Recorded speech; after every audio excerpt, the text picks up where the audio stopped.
Olá, bem-vindos a mais um Deep Dive. Hoje o tema é quente, viu? Vamos mergulhar na Lei de Improbidade Administrativa do Brasil, aquela a 8429 de 92. A gente está usando um guia de estudos bem completo aqui e, bom, nossa missão é tentar clarear aquelas 3 categorias principais, sabe? Enriquecimento ilícito, prejuízo ao erário e atentado aos princípios.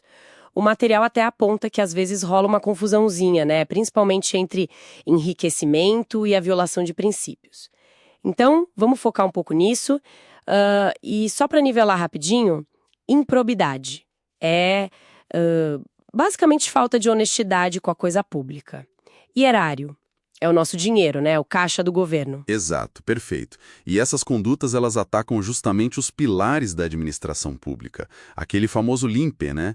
Legalidade, impessoalidade... Moralidade, publicidade e eficiência. Isso mesmo. Então, entender essas categorias não é só para a prova de concurso, não. É fundamental para a gente poder cobrar e fiscalizar quem está na gestão pública. Boa. Ok, então vamos lá, vamos tentar desempacotar isso. Começando pelo enriquecimento ilícito. O nome já diz bastante, mas qual é o ponto central aqui segundo o guia? O ponto-chave, assim, é quando o agente público consegue uma vantagem patrimonial que não deveria, indevida, para ele mesmo ou para outra pessoa, um terceiro. O guia dá aquele exemplo clássico, né? Usar o carro oficial para resolver um BO particular. Ah, sim. Mesmo que não seja dinheiro entrando na conta, é um benefício, entende? É um acréscimo no patrimônio dele que veio da função pública de forma errada. O foco é o ganhar algo ilegalmente. Entendi. Então, essa vantagem pode ser o uso de um bem, não necessariamente grana, faz sentido. E mesmo que, sei lá, usar o carro também fira a moralidade, o que classifica como enriquecimento é esse ganho concreto. Exatamente, esse é o ponto. Pode até ferir outros princípios, claro, mas o que define essa categoria específica é o acréscimo patrimonial ilícito, o benefício que entrou ali na esfera dele ou de alguém ligado a ele de forma indevida. Beleza, captado. Vamos para a segunda, então? Prejuízo ao erário. O nome também é bem direto, mas qual a diferença fundamental para o enriquecimento? Aqui o foco muda, sabe? A característica principal é o dano financeiro. É a perda de dinheiro ou de bens para o Estado, uma perda efetiva. O guia cita exemplos como comprar algo por um preço muito acima do mercado, superfaturado, ou então liberar uma verba pública sem as garantias necessárias, sem fiscalizar direito. O dinheiro público some ou é mal usado. Certo. E o ponto que o guia deve frisar é que, diferente do enriquecimento, aqui não necessariamente o agente levou vantagem pessoal. É isso. A simples perda para o Estado já basta. Exatamente. Esse é o pulo do gato. O agente pode ter sido, por exemplo, só negligente, mas essa negligência causou um rombo. Mesmo sem ele botar R$1 no bolso, se a ação ou até a omissão dele gerou essa perda para o erário, ele pode responder por improbidade nessa modalidade. Nossa, isso amplia bastante a coisa. A chave é a diminuição do patrimônio público, o dano causado. Ok. E chegamos na terceira, que às vezes parece mais etérea, né? O atentado aos princípios da administração. Como o guia define essa? Parece mais abrangente. Ela é um pouco mais...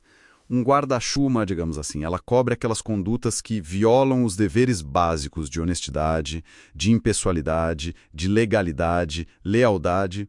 Aqui, o ato em si pode não ter gerado um ganho para a gente, nem um prejuízo financeiro direto para o Estado que você consiga medir ali na hora.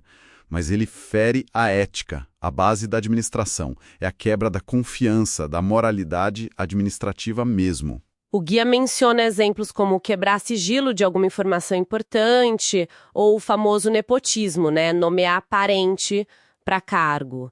E aí volta aquela questão da diferença. Se o sujeito usa o carro oficial, ele não está também ferindo a moralidade, que é um princípio? Como separa bem? Ótima pergunta. É aí que está a sutileza que o material explora. Sim, usar o carro fere a moralidade, com certeza. Mas o elemento principal que a lei quer pegar nesse caso específico é a vantagem patrimonial indevida. o uso gratuito do bem público, por isso vai para o enriquecimento ilícito. Já no nepotismo, o foco principal é a porrada direta na impessoalidade e na moralidade. O ato de favorecer o parente já é ofensa ao princípio, entende? Mesmo que você não consiga calcular um prejuízo financeiro imediato, um ganho para o agente ali, além do favor para o parente, claro. A análise tenta ver qual foi o coração da conduta, o ganho, o dano ou a violação do dever ético fundamental. Entendi. Então a chave é buscar o elemento predominante, o foco da irregularidade. Ganho indevido, enriquecimento, dano ao caixa, prejuízo ao erário, ferir o dever ético fundamental, atentado aos princípios. Embora imagino, na vida real uma coisa possa respingar na outra, né? Exatamente. Uma mesma conduta pode ter aspectos de mais de uma categoria. Mas para aplicar a lei, é preciso identificar o tipo principal. E as consequências podem ser diferentes para cada um. E falando em aplicar a lei, o guia toca num ponto crucial, ainda mais com as mudanças recentes na lei. A questão da intenção, do dolo. Precisa provar que o agente quis fazer errado. Para tudo. Sim, esse é um ponto fundamental hoje. A lei atual exige a comprovação do dolo, da intenção deliberada para todas as modalidades de improbidade.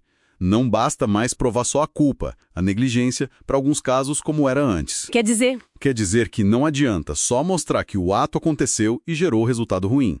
É preciso demonstrar que o agente público teve a vontade consciente de ganhar a vantagem, de causar o dano ou de violar o princípio. E isso na prática deve ter complicado bastante a responsabilização, imagino.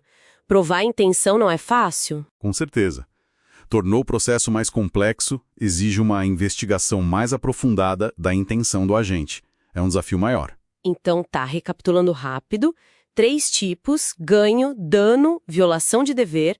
E, para todos eles, hoje, precisa provar a intenção deliberada, o dolo. Exatamente. E entender isso é vital. Para quem estuda, para quem fiscaliza, para quem atua na gestão, a responsabilização eficaz depende dessa análise cuidadosa. E para a gente fechar, fica uma provocação que o próprio material levanta. Com essa exigência forte de provar a intenção, como é que a gente garante que a lei continue funcionando para combater a corrupção de verdade, sem, ao mesmo tempo, engessar o gestor honesto que pode ter medo de tomar decisões? É o equilíbrio delicado, né? Exato. Uma questão complexa para a gente pensar. Bom, com essa reflexão, fechamos nosso Deep Dive de hoje. Obrigada pela conversa. Eu que agradeço. E até a próxima.